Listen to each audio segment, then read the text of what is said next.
Konnichiwa and welcome to episode 11 of the Leadership Japan podcast, and I am your host in Tokyo, Dr. Greg Story, president of Dale Carnegie Training Japan, and much more importantly, you are a student of leadership, highly motivated to be the best in your business field.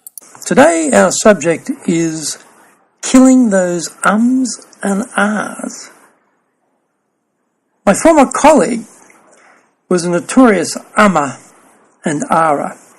For example, he'd say things like, I would like to say thank you for this opportunity.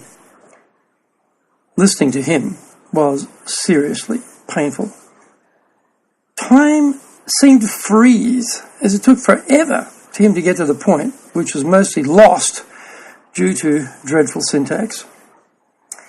The ability to stand before others and express oneself clearly is a basic skill that is sadly still lacking in many people. Rambling, mumbling, zero focus on the audience, no power of persuasion, and I am the brand suicide continue to stunt careers. Sprinkle in some ums and ahs for good measure, and we have a recipe for disaster. I will now share with you a guaranteed formula to end this reign of terror you potentially have been inflicting on audiences your entire life.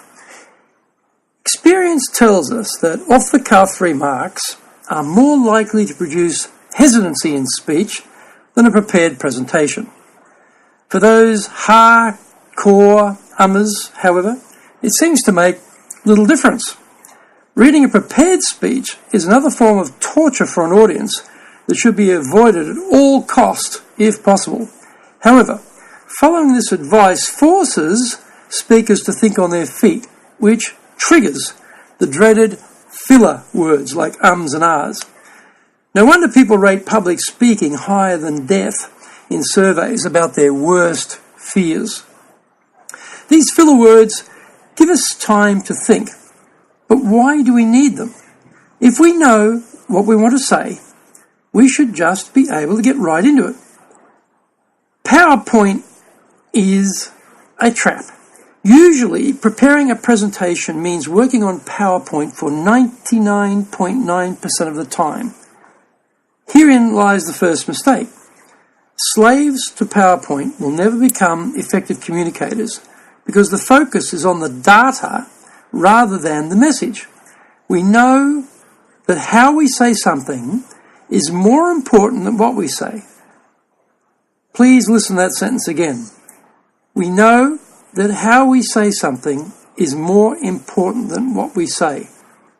Now, I'm sure for many people that sounds an outrageous statement. You may think, surely, content is king, and people pay more attention to the message than smoke and mirrors used for presentation. But this is not the case. When a presentation's content and delivery are incongruent, that is to say, they don't match up, only 7% of the message is heard, and 93% is lost due to distraction caused by how we look and sound. No wonder presenters who devote 99.9% of their time to PowerPoint content at the expense of rehearsing their delivery are dull. If listeners are only getting 77% of what we say, that does not constitute very effective communication. PowerPoint is not a substitute for good communication. It is an aid and merely a tool. The president of a firm who immediately launches into a corporate video joins the ranks of presentation scoundrels. This happens more often than it should. Videos, like PowerPoint, should never take the place of strong communication for key messages. Videos, PowerPoint, these are just support, so let's use them sparingly and make our face the key communication tool, followed by our voice, our gestures, pauses, and posture. Using notes, either on paper or through the order of slides, is perfectly acceptable. Reading those notes is not. Recently, I attended a presentation where the speaker was well-dressed, well-groomed, the whole package, until she proceeded to read entirely from her notes. You could hear the air of her credibility being sucked out of the room the moment she started reading. Don't be relegated to the dustbin of total forgettable speakers like her. We should allow our notes to spark the messages we wish to convey. Prior to delivery, practice, practice, practice. No one expects perfection, so incorrect pronunciation or pauses to consider subsequent remarks are natural. The use of filler words is permissible a few times in a presentation, but the higher the frequency, the tighter the hangman's noose is tied around the speaker's own reputation and personal brand. Here is the rule on avoiding filler words.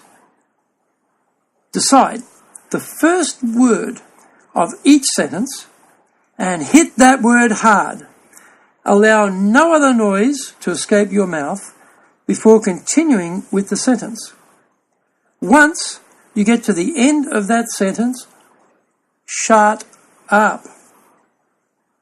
Then it is very, very important to purse your lips together so no sound can escape. Keep repeating this process and there is no possibility of filler words ever being uttered. I guarantee you this works. I wasn't quite in the league of my colleague I mentioned earlier, but I did give him a run for his money occasionally. Like me, everyone who has learnt this method has eliminated filler words almost entirely. They followed the simple technique until it became a habit, a positive habit. Good luck. Thank you for joining the Leadership Japan podcast. If you would like to access more great insights and information, then go to japan.dalecarnegie.com.